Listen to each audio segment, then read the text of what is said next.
Buenas noches, mis amigos, bienvenidos a nuestro programa La Otra Realidad, edición especial de hoy jueves 21 de abril del año 2022. Estamos un poco roncos, si se nota en la voz, y hemos estado usando la garganta, trabajando muchísimo, grabando diferentes segmentos, videos y bueno, dando también una serie de actividades, conversatorios que nos han agotado la garganta bastante. Pero tenemos bastante garganta para el próximo sábado, que vamos a estar 23 de este mes de abril, este sábado, de esta semana. Vamos a estar allá en Ponce, en la antesala Baifusión, a las 8 de la noche. Ya todo está lleno, ya no hay posibilidad de entrar a nadie, no vamos a asignar las personas, y menos en esta situación del COVID-19, por menos el repunte que está ocurriendo en la isla, las limitaciones que se están dando. Pero más adelante, esperamos estar aquí en el mes de mayo, en Caguas, así que en Caguas tendremos pues un espacio mucho más amplio, y podrán ustedes compartir y participar con nosotros en esta presentación de lo que es la conferencia Imperio, totalmente audiovisual, el nuevo orden mundial, lo que está evolucionando en estos momentos, con las situaciones, con las tendencias, lo que está pasando en nuestro mundo aquí ahora. Gracias una vez más por estar conmigo acá. Recuerde usted que en el segundo segmento, vía telefónica, estará conmigo el ingeniero Orlando Pla, discutiendo temas y asuntos de la mar de interesante sobre la situación internacional y bueno, de todo un poco, para que nos pongamos, como digo yo, en la lista, en el tiempo, en el momento de lo que está ocurriendo aquí y ahora. Dicho todo eso, pues vamos a hablar de algunos asuntos. Precisamente mañana, 22 de abril, se celebra el Día del Planeta Tierra. Todo este mes hay actividades sobre el planeta Tierra, la conservación de la naturaleza, la protección de los ecosistemas y cómo esto está impactando a todo el mundo, ¿no? Seguimos pues devastando grandes zonas del planeta, seguimos requiriendo más recursos energéticos, más recursos de minerales, más alimentos. Bueno, creemos que todo es infinito y que nunca se va a acabar. Para eso inclusive hemos añadido la biotecnología para hacer alimentos, semillas y plantas transgénicas, creyendo que esa es la solución a toda esta devastación ecológica que estamos haciendo.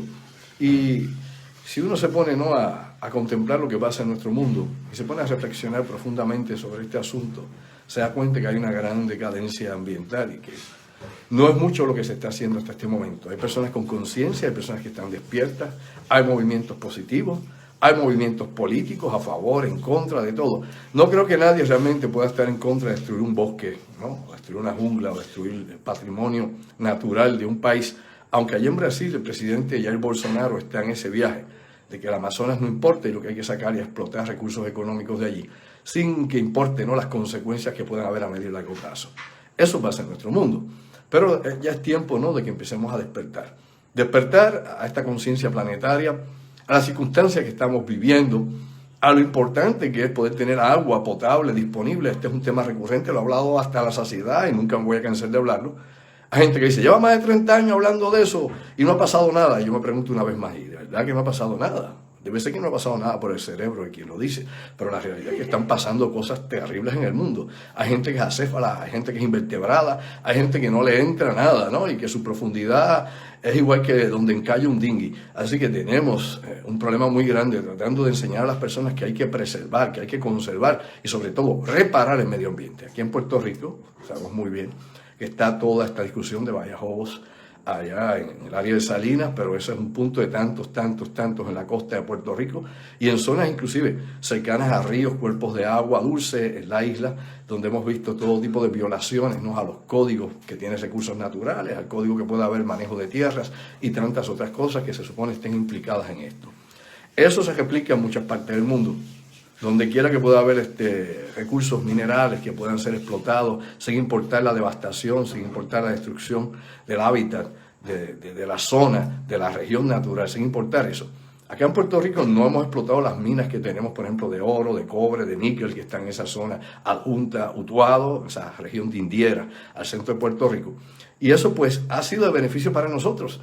Se han hecho sin número de estudios, por ejemplo, el US Geological Survey. Han venido aquí sobre 4 compañías, precisamente algunas de metalurgia, otras de minería, a estudiar los recursos de metales que hay en Puerto Rico, de metales preciosos hasta metales a nivel industrial. Y todo esto se ha estado, ¿no?, trabajando desde la década de los años 50. Pero siempre, ¿no?, la decisión ha sido en contra de explotar este recurso natural de Puerto Rico.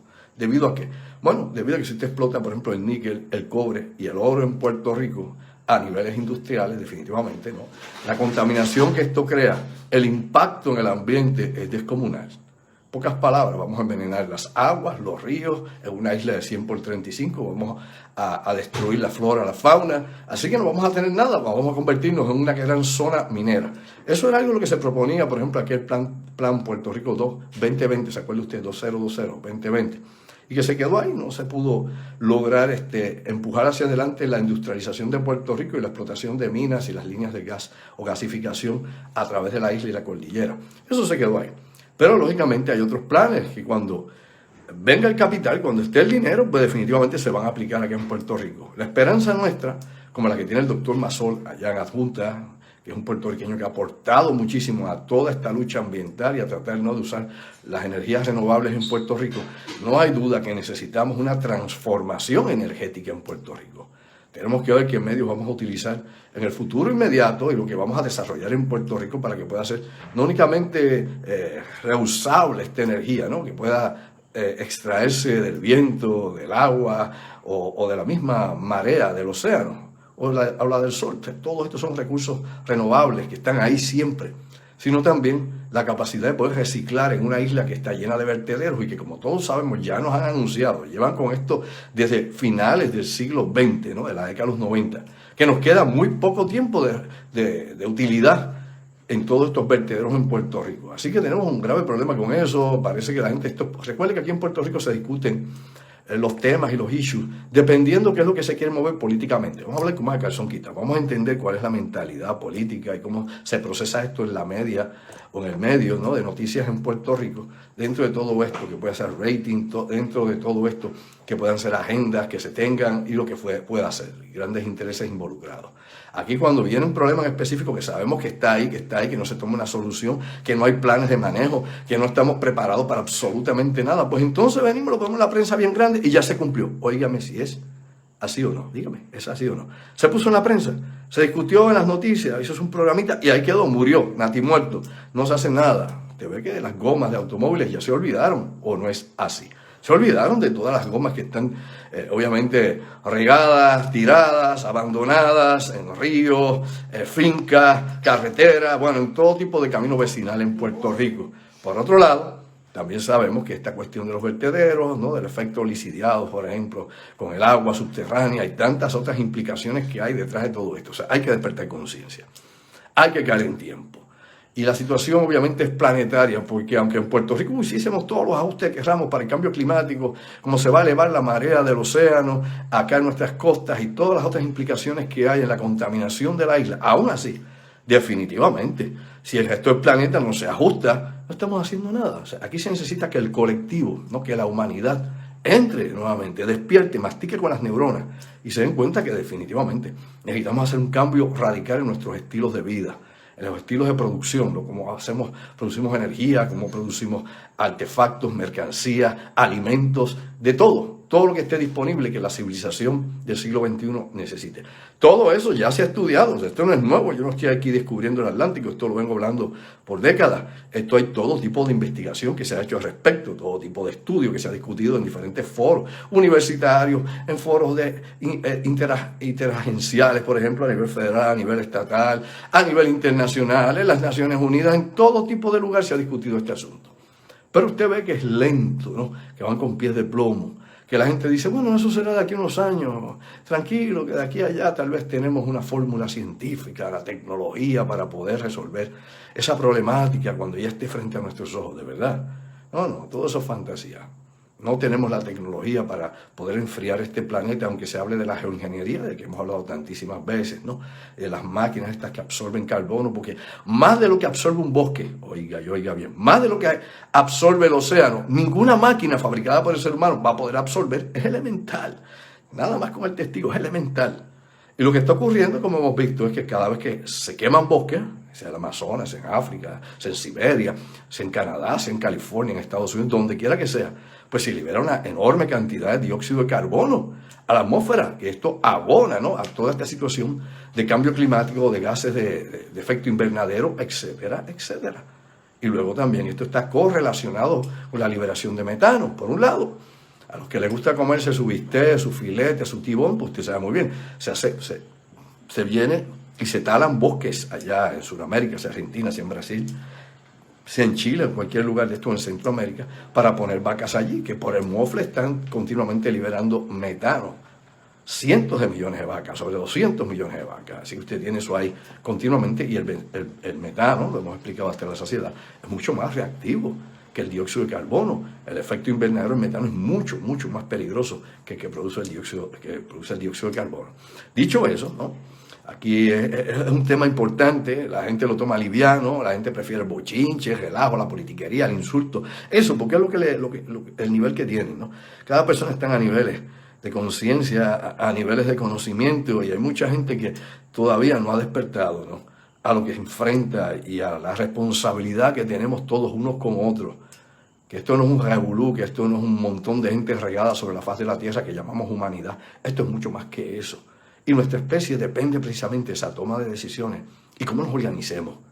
Si los grandes intereses no se acaban de dar cuenta de que hay que hacer este cambio porque no van a tener lugar, ambiente ni planeta para poder seguir explotando el capital, si siguen imaginándose que van a estar en el espacio ulterior, en la Luna, en Marte o en los asteroides sacando riqueza, pues lamentablemente están bien confundidos y bien enajenados. Están fuera total y completamente de la realidad. No es posible mientras estén estas situaciones acá abajo con nosotros en nuestro planeta, ¿no? La desigualdad social, económica, los conflictos políticos, los conflictos religiosos, los conflictos militares y tantísimas otras cosas más unidas con el cambio climático. Y lo que usted quiera añadir por ahí para abajo, eso es una lista interminable de diferentes situaciones que son peligrosas, amenazantes, ¿no? Y que tenemos que aprender a enfrentarlas. Hay gente, por ejemplo, cuando uno habla de esto, que dice, pero todo eso usted dice es negativo, diga algo positivo. Pero es que yo no puedo engañarlo. ¿Usted quiere que lo engañen? Que hablemos, como he dicho tantas veces, hablar de que los angelitos, que santo, qué sé yo, de la cruz que viene por ahí, nos va a dar la bendición, que el niño da tocha, que todo esto está trabajado, que es metafísica, piensa en positivo, y todo va a frenar, y en Ucrania no van a matar más gente, ni en Yemen, ni en Somalia, ni en Nigeria, ni en ningún lugar. ¿De verdad usted quiere ese trip de bobo? Ese trip de gente que está desconectada de la realidad. Y como he explicado tantísimas veces, esa onda expansiva nos va a alcanzar. Primero nos va a alcanzar económicamente. Luego todo esto viene correlacionado con efectos políticos y después se desencaja a nivel social. Y comienzan, ¿no?, las trifulcas sociales, las protestas y disgustos sociales que ha habido en Estados Unidos, que está prácticamente dividido. Estados Unidos está dividido, eso lo sabemos. O sea, todo esto que se llama populismo de la Internet ha dividido a Estados Unidos completamente. Usted tiene a un lado QAnon, que todavía anda por ahí dando vueltas, sí, QAnon todavía está por ahí dando vueltas, ¿no? Tiene por ahí, por ejemplo, Black Lives Matter, que todavía está dando vueltas por ahí, que todavía sigue impactando por ahí, inclusive Ku Klux Klan, White Alliance y un sinnúmero más de grupos de extrema derecha y también de izquierda. O sea, en la izquierda también tenemos Antifa. O sea, toda esa gente está activa en Estados Unidos y son irreconciliables sus posiciones. Y que se extrapola, ¿no?, a la política nacional de los Estados Unidos, a la política de los partidos, específicamente, ¿no?, en las zonas más radicales del Partido Demócrata por la izquierda y más radicales del Partido Republicano en la ultraderecha. Eso lo sabemos, lo vimos en la toma del Capitolio, ¿no? Vimos toda esa situación que explotó y lo hemos visto en otras situaciones que se han dado. Dicho todo esto, tenemos que pensar cuáles van a ser las consecuencias por toda esta situación. Así que, perdonen ustedes, mañana nuevamente se celebra el Día del Planeta Tierra. Respetemos la naturaleza para que nos respete. Si somos amables con la naturaleza y la conservamos, la naturaleza nos va a responder de la misma manera. Si la destruimos, la naturaleza va a utilizar todos sus anticuerpos, ¿sí?, para eliminar esta especie o reducirla al control. Sépalo. Todo esto, aparte de lo que podamos ver, es un control biológico también. Esto es un sistema. Ese sistema cerrado en este globo trabaja de esa forma. Hay gente que no lo ha entendido, inclusive en el mundo científico. Todavía hay gente que está en disputa sobre entender esta situación de Gaia, etcétera, etcétera. Dicho todo eso, noticias que es importante que tengamos ahora mismo. Usted sabe que ya hablando de la situación de Ucrania y la economía de la Federación Rusa, por aquí se acerca mi hijo Hunter, 225 libras de músculo, un mastiff. Hunter, tienes que quedarte allá. Perdón, usted, tienes que quedarte allá, no puedes venir con papá porque se cae todo esto, tumbas aquí y se acabó el evento. Vete con mamá allá. No, si usted lo ve, váyase allá con su mamá, Hunter. Ok, regresando acá nuevamente al tópico que quiero traer. Usted sabe que cuando comenzó la invasión de Ucrania, el rublo, que es la moneda rusa, cayó hacia abajo, ¿no? Cayó obviamente terriblemente, ¿no? Estrepitosamente, cayó su valor. En las últimas semanas ha ido en recuperación y el rublo ha seguido recuperándose de la caída inicial que tuvo durante la invasión ucraniana. Ha habido todo tipo de sanciones económicas, esto se ha discutido hasta la saciedad, hay diferentes puntos de análisis, hay negación de efectos o daños directos según el gobierno de Rusia, hay la afirmación de Occidente de que están impactando la economía duramente en Rusia y de que únicamente en Moscú ya están en peligro más de 200.000 empleos debido a las corporaciones que han abandonado esa ciudad, corporaciones extranjeras. O sea que hay un sinnúmero aquí de reclamos de parte y parte. Usted no lo debe creer todo, tampoco lo debe dudar todo. Páselo por el sedazo. Vea cuáles son las informaciones que pueden ser confirmables. Vea a ver cuáles son las tendencias de lo que está ocurriendo en estos momentos y cuáles son los efectos que usted está viviendo.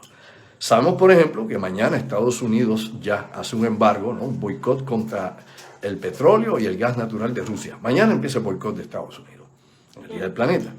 La próxima semana, probablemente el lunes, Europa entra también en ese boicot. Así que tenemos una situación que va a tener un kickback, ¿no? Un golpe, un efecto boomerang sobre las economías de Europa y las economías de Estados Unidos.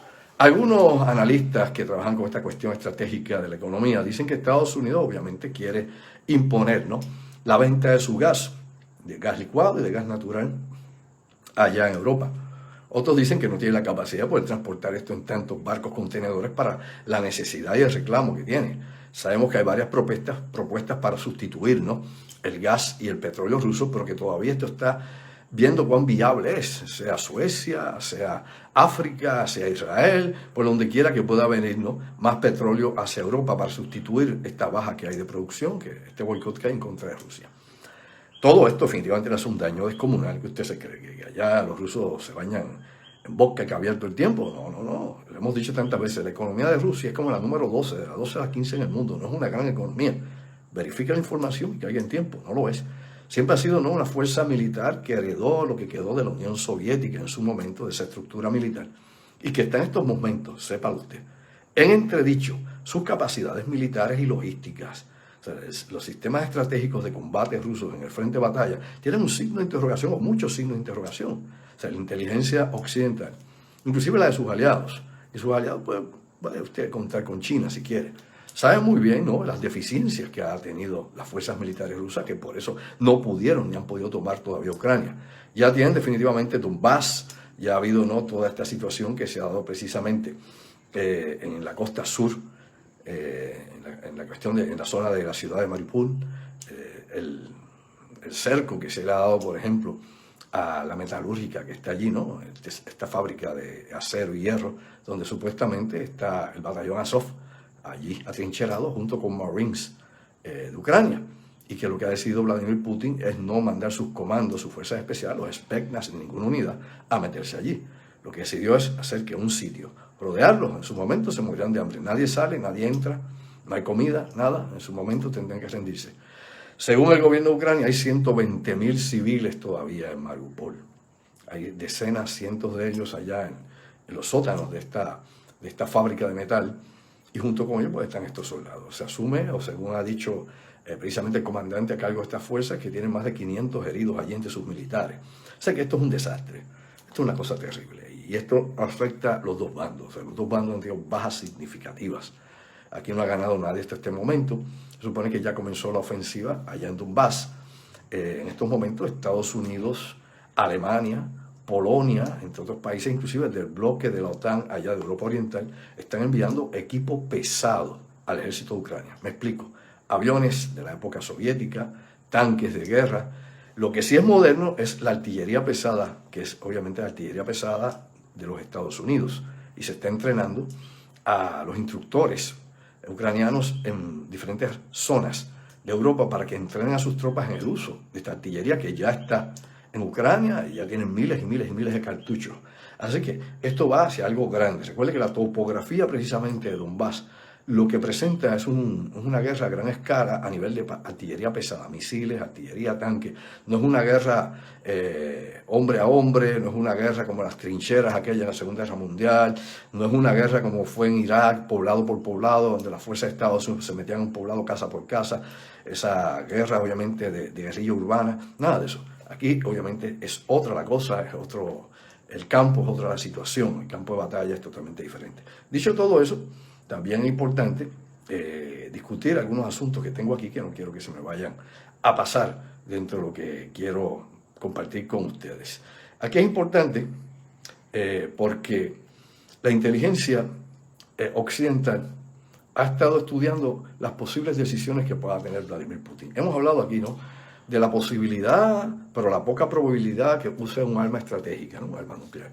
Se ha indicado que tal vez pueden usar armas químicas, incluso Rusia ha acusado también al ejército de Ucrania de poder utilizar armas químicas o de liberar químicos en diferentes fábricas donde hay elementos para procesamiento. O sea, aquí ha habido todo tipo de ataques. Aquí lo hemos hablado en esa guerra cibernética, es una situación que va a continuar y que no es fácil que se pueda resolver rápidamente. Para ir ya apuntando en otros temas interesantes, recuerde usted, a esto se le llama la gran batalla, y de esto vamos a hablar con el ingeniero Orlando Pla en el segundo segmento, esta gran batalla de Donbass, porque Putin tiene que ya terminar esta incursión, esta operación militar especial, como él le llama, o esta guerra, como le llaman los ucranianos, tiene que terminarla ya. No puede seguir con el desgaste, es elemental, no puede seguir con el desgaste, no puede seguir en esta posición vulnerable a su economía, inclusive a su ejército. Y me explico para que usted entienda. Rusia está metiendo ahí, hombre, la mayor parte de su ejército, lo sabe, la mayor parte de sus capacidades militares están ahora mismo en Ucrania, no están en otro lado, no están en Siria, hombre, no están allá en la frontera con Finlandia, nada de esto. Ahí está el grueso, el gran grueso, más de la mitad, una gran cantidad de todas sus fuerzas armadas, aviones, tanques, helicópteros, tropas, todo está ahí concentrado. Ese es el poder ruso y no ha podido conquistar a Ucrania. Así que hay osos de papel. Todo esto es una gran propaganda. Pero de esto yo voy a hablar en mi conferencia, porque usted tiene que ver más allá de lo aparente. Cómo hay que crear un cuco, como se hizo con Cuba por tantos años, donde siempre se tuvo el cuco de Fidel y la exportación de la revolución cubana, y de que los cubanos iban a meterse aquí comunistas, etcétera, etcétera. Y claro, de vez en cuando venían del M2 cubanos aquí, entraban, el FBI los seguía, etcétera, etcétera. Hay un sinnúmero, ¿no?, de memos sobre esa situación histórica. Pero la realidad es que siempre hay que tener un cuco para poder mantener los sistemas de defensa, para poder, ¿no?, implementar estrategias o seguir gastando presupuesto militar. Y mientras tú puedas presentar un gran enemigo al otro lado, puedes seguir gastando sobre 780.000 millones de dólares todos los años en tu presupuesto militar, porque ahí están los chinos, porque ahí están los rusos. Aunque a la hora de las verduras, como dicen aquí, hemos visto que la tecnología de Rusia se atasca, no tienen misiles dirigidos suficientes, fallan, lo que tiran son bombas tontas, y no ha funcionado la cosa, y sus aviones viajan muy bajitos, por eso los derriban. O sea, hay un sinnúmero de problemas graves, importantes, pero de eso usted sabe, a que no se habla. En la televisión se hacen análisis trililí sobre este asunto. Dicho eso por aquí, porque no quiero quedar ahí, hay mucho que discutir sobre esta cuestión. Es importante que también mencionemos, ¿no?, que para el 9 de mayo, se supone, es la agenda de Vladimir Putin, esto debe haber terminado. ¿Por qué? El 9 de mayo es el desfile que se conmemora precisamente la victoria de la antigua Unión Soviética sobre la Alemania nazi de Adolf Hitler. El 9 de mayo. Perdón usted, me veo un poco aquí. Todos los años se hace esa celebración donde Rusia siempre ha dicho que ella fue la verdadera ganadora de la Segunda Guerra Mundial, y se hacen esos desfiles militares con los misiles que van para Armat y con todos los misiles Avan y todo lo que usted quiera que ellos han puesto por ahí, tanques y de todo. Todo eso se presenta ahí, los aviones, ¿no?, Su-35 volando y los MiG-29 por arriba de la marcha militar, todo esto. Y lógicamente esto no le conviene a la posición política de Putin, a su credibilidad dentro de Rusia, ¿no?, al nivel que él tiene, ¿no?, de imagen a nivel internacional, ¿no?, de hombre duro y hombre decidido. Porque si de aquí al 9 de mayo, que viene toda esa celebración de la victoria de la Segunda Guerra Mundial, no ha podido conquistar Donbass o no ha podido someter a Ucrania, se deja mucho que desear, y más preguntas todavía sobre las capacidades militares. La pregunta es, ¿funcionarán las armas nucleares de la misma manera? Una cosa es lo que se dice que se tiene, otra cosa es la capacidad de Rusia para fabricarlo. Lo sabía. Busque, estudie, busque información, edúquese al respecto. Se da cuenta que tiene el mismo problema en la Unión Soviética. Todo está centralizado. Todo está centralizado en 700 fábricas militares, todo está controlado por el gobierno, no hay competencia privada, hay competencia para traer nuevos ingenios o nuevos sistemas y está en el círculo vicioso. Y por eso usted ve, tienen un gran problema para poder fabricar tanques, tardan muchísimo.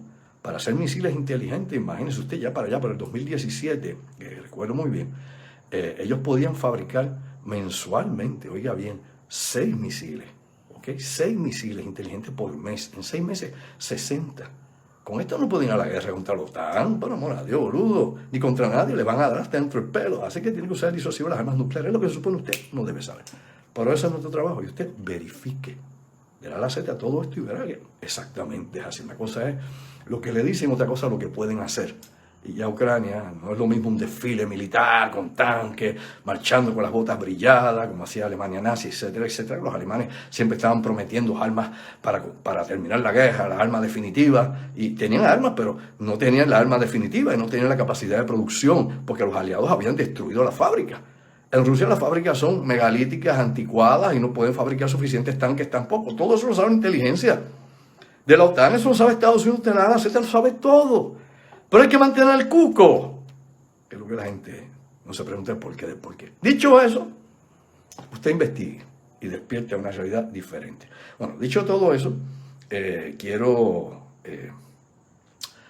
a hablar de algunos asuntos que tenía aquí, quiero hablar algo de lo que pasó brevemente para compartir con el ingeniero Orlando Pla en un momento. El pasado fin de semana, usted sabe que hubo allí en La Palguera una concentración terrible de gente, ¿no? Una enorme cantidad de gente se dio cita en La Palguera, en los callos de La Palguera, aquello ayer un free for all, botes por todas partes, la gente tirando basura al agua, excreta al agua, orina al agua, todo, bebida, lo que le dio la gana a la gente allí cuando le dio la gana y cuando le dio la gana. Casualmente, dice que casualmente, pero que no fue así, usted sabe que los vigilantes de recursos naturales estaban ¿con qué? Con el Green Flu, como fue el Blue Flu de la policía, bueno, el Green Flu. Y no habían vigilantes de recursos naturales. Así que tal vez un bote de fura de la policía por ahí dando una vuelta, pero la realidad es que la gente hizo lo que le dio la gana, como le dio la gana y cuando le dio la gana. Y obviamente la fotografía y los que viven en la zona, mis ahijados, mi familia, todo el mundo ahí sabe exactamente lo que pasó allí y que todos los años pasa de esa manera, pero siempre hay algún tipo de control cuando están las agencias de seguridad. En ese momento, pues, Recursos Naturales no estaba allí, por una protesta que tenían obviamente los vigilantes de Recursos Naturales pidiendo un mejor sueldo, más beneficios, etcétera, etcétera. Y todo eso, obviamente, es real. Tienen derecho a todo eso. Lo que pasa es que uno tiene que escoger cuándo va a hacer las cosas, si es a favor o en contra del pueblo. Y uno no puede sacrificar la seguridad del pueblo por meramente buscar los beneficios propios. Usted espera un poquito y lo hace después. No, que no tiene el mismo impacto. Claro que no. Se fastidia el recurso natural del que tantas veces se habla aquí. Y la gente free for all. Dicho eso, vamos a dejar aquí el primer segmento y vamos a comunicarnos con el ingeniero Orlando Pla. Le voy a pedir a mi directora, mi productora Denise Bay, que se comunique con Orlando.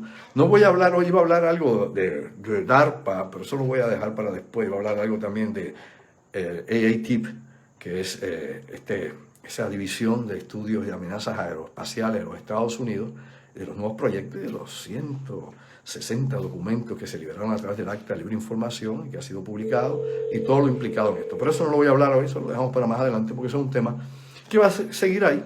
Son asuntos que ya se publicaron en 2017 y es asuntos que vamos a ver más adelante. Vamos aquí a tener una breve pausa, unos minutos, y en un momento voy a estar con el ingeniero Orlando Pla en un segundo. Así que con la venia de ustedes, tomo un poco de agua y aquí refresco la garganta que está bastante agotada.